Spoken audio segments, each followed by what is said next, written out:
शहर के बाहरी इलाके में स्थित सुनसान गली में शाम ढलते ही सन्नाटा पसर जाता था, लेकिन उसी गली के कोने पर एक छोटी सी रेड़ी लगती थी, जिस पर धुंधली सी रोशनी में एक आदमी वॉफल बनाया करता था। उस आदमी का नाम था रघुनाथ। रघुनाथ एक सीधा साधा इंसान था। उसकी दुनिया उसकी पत्नी शांति के इर्द गिर्द सिमटी थी।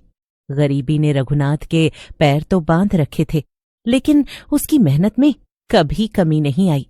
एक शनिवार की रात रघुनाथ अपनी रेड़ी समेटने ही वाला था कि तभी 3 लड़के वहां पहुंचे। वो शहर के नामी गुंडे थे, विक्की, संजू और हैरी। ओ वेफल वाले, 3 कड़क वेफल लगा, एक्स्ट्रा चॉकलेट के साथ। साहब, रात बहुत हो गई है, सारा सामान खत्म हो गया है और मुझे घर पहुंचना है। मेरी पत्नी मेरा इंतजार कर रही होगी। तू हमें मना करेगा? तेरी इतनी हिम्मत! जानते नहीं मैं कौन हूं?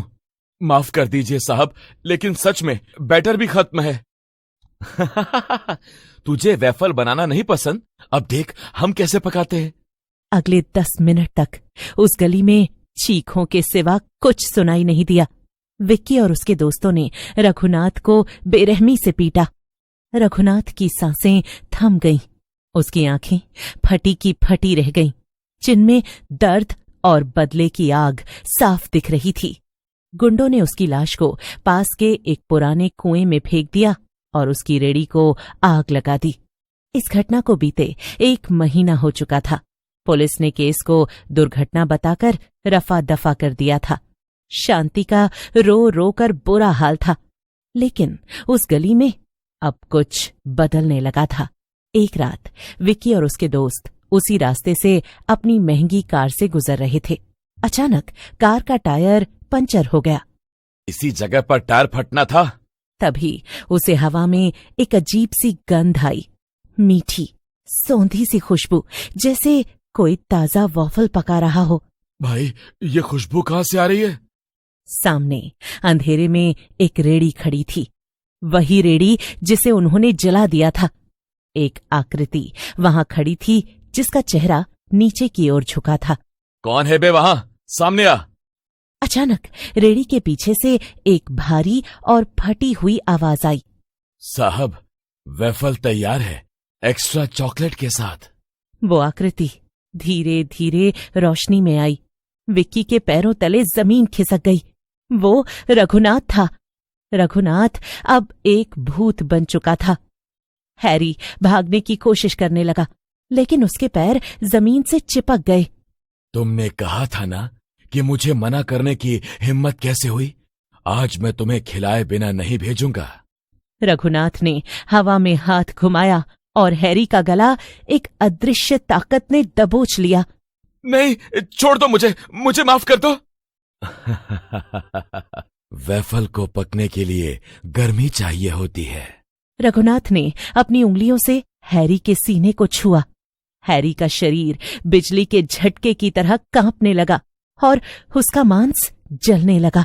हड्डियों के टूटने और मांस के जलने की आवाज उस खामोश रात में गूंज उठी।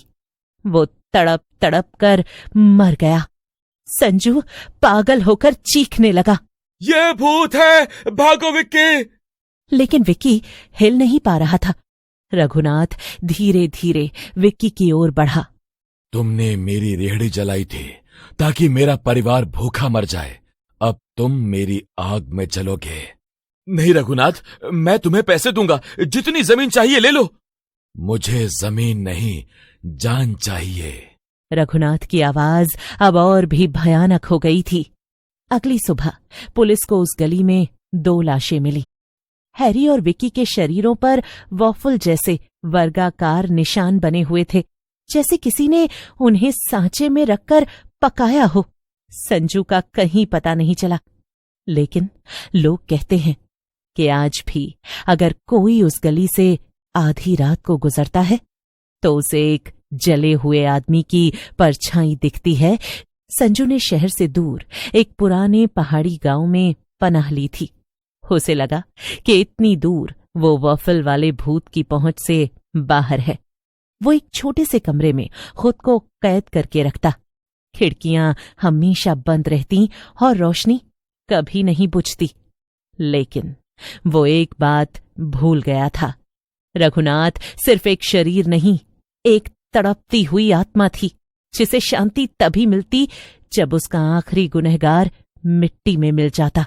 एक तूफानी रात, जब बाहर बिजली कड़क रही थी, संजू को अपने कमरे के बाहर वही जानी पहचानी खुशबू आई। सौंधी, मीठी और मक्खन जैसी महक। संजू का शरीर थर थर कांपने लगा। नहीं, ये सच नहीं हो सकता। वो मर चुका है, वो यहां नहीं आ सकता। तभी उसके कमरे के पुराने लकड़ी के दरवाजे पर 3 बार दस्तक हुई। खट खट खट। एक फटी हुई आवाज गूंजी। संजू बाबू, बहुत दिन हो गए, आप बिना पैसे दिए ही चले आए थे। हिसाब तो पूरा करना पड़ेगा। चले जाओ यहां से। मुझे माफ कर दो रघुनाथ, जो पैसे चाहिए ले लो। बाहर कोई इंसान नहीं था, बस घना अंधेरा था। लेकिन उस अंधेरे में से 2 लाल दहकती हुई आंखें चमक रही थीं। रघुनाथ की रूह धीरे धीरे कमरे के अंदर दाखिल हुई। रघुनाथ ने अपनी उंगली संजू की तरफ उठाई। संजू का शरीर अपने आप हवा में उठने लगा और दीवार से जाकर चिपक गया। उसके हाथ पैर ऐसे जकड़ गए जैसे किसी ने अदृश्य जंजीरों से बांध दिया हो। संजू, तुम तो सबसे समझदार थे। तुमने विक्की को रोका क्यों नहीं? जब वो मेरे चेहरे पर तेल डाल रहा था तब तुम हंस रहे थे। रघुनाथ भाई, मुझे विक्की ने मजबूर किया था। झूठ। तुम सबको मेरा वैफल बहुत पसंद था ना? लो, आज मैं आखिरी बार तुम्हारे लिए खास वैफल बनाऊंगा। नहीं नहीं, दया करो। संजू गिड़गिड़ाया। उसकी आंखों से डर के आंसू बह रहे थे। कमरे में मांस के जलने की भयंकर दुर्गंध फैल गई।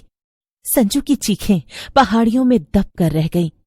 अंत में रघुनाथ ने अपना ठंडा हाथ संजू के माथे पर रखा और उसकी रूह को खींच लिया। संजू का बेजान शरीर एक सूखे हुए वॉफल की तरह जमीन पर गिर पड़ा।